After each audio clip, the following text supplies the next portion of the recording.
Welcome to Bisarthi. My name is Riya Pandey and I am your business studies educator, and today I'm going to take MCQs and one word questions or one line answer question of 11th class last chapter, that is international trade, okay, or external trade.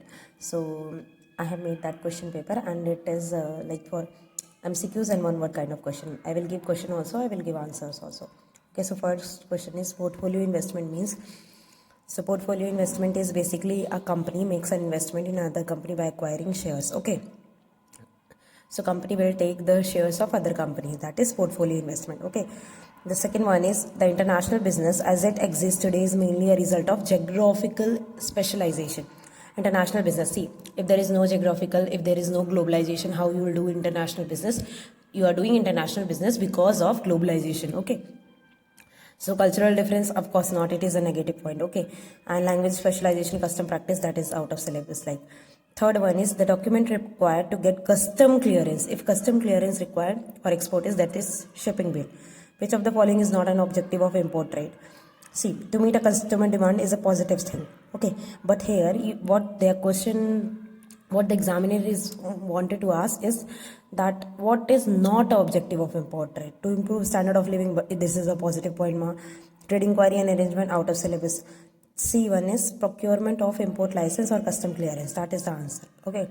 Import trade objective, this is the to meet customer example, yes, this is an objective. To improve standard of living, of course we are doing import trade to improve our standard of living. Trade inquiry and arranging for finance. What is not the objective is procurement of import license and custom clearance. Why? Giving the right to use intellectual property. See, intellectual property, if you are giving right to use, then it is licensing. Okay, joint venture means jointly, you also and the person of other country or the another person also, you both are joining together to complete a project any, that's a joint venture. Okay, which of the following modes of entry? Joint venture into the higher risk, here it is asking. So which of the joint, see, these all are the modes of entry, but in this question they are trying to ask which is the higher risk, like joint venture. CIF is an international, then C, cost, insurance, then F, freight. The document issued by the ship company making acknowledgement, of course mates receipt, and who will issue that? Captain of the ship. Which of the following is not a reason of international business? Of course language barrier can never be the reason of international business. So international business includes, of course, everyone. Import, export, licensing, investment. Name any one reason why companies engage in international business. Because they wanted to, see, improve the standard of living, to access our large markets.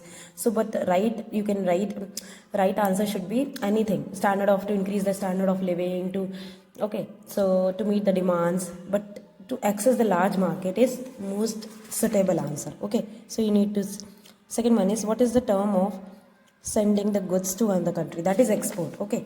See, right answer, export. Third one is define international business in one sentence. You need to define, okay.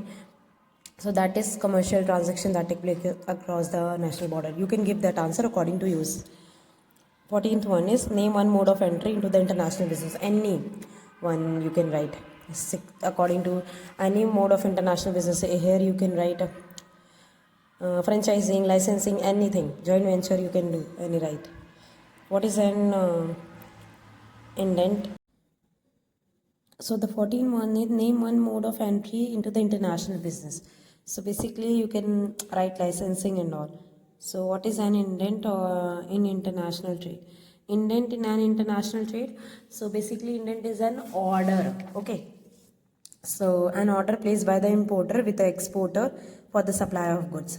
So that is indent. You can write order also, but in business point of view, we will write indent, okay. So write the full form of WTO, that is World Trade Organization. Write the full form of SEZ, that is also easy, Special Economic Zone. Name one document required in import trade. That you can write any documents, okay. Whether it is any document trade required in internal trade, you can write letter of credit, okay, like that, okay. Letter of credit you can write, okay. So name one major item imported by the India. Coal you can write, okay. Or this can, coal also, see, you can say in India we have a coal production. India is a coal production. we are producing coal, but we want more, so that's why we are importing also. Apart from that, oil we are importing, many things we are importing, petroleum we are importing. You can write anyone. What is the purpose of letter of credit? See, letter of credit means basically it is a guarantee. Okay, guarantee. It is to guarantee payment to the exporter by the importer bank. Importer bank will give the guarantee that that exporter will pay the amount. You can see the paper again. So this is not that normal question and not a high-fi question. It is average questions. Any students can do. And this question paper is made by me only. So thank you for watching this video. Stay tuned for the next video. If you want sample papers like this, subscribe my channel and stay tuned with me.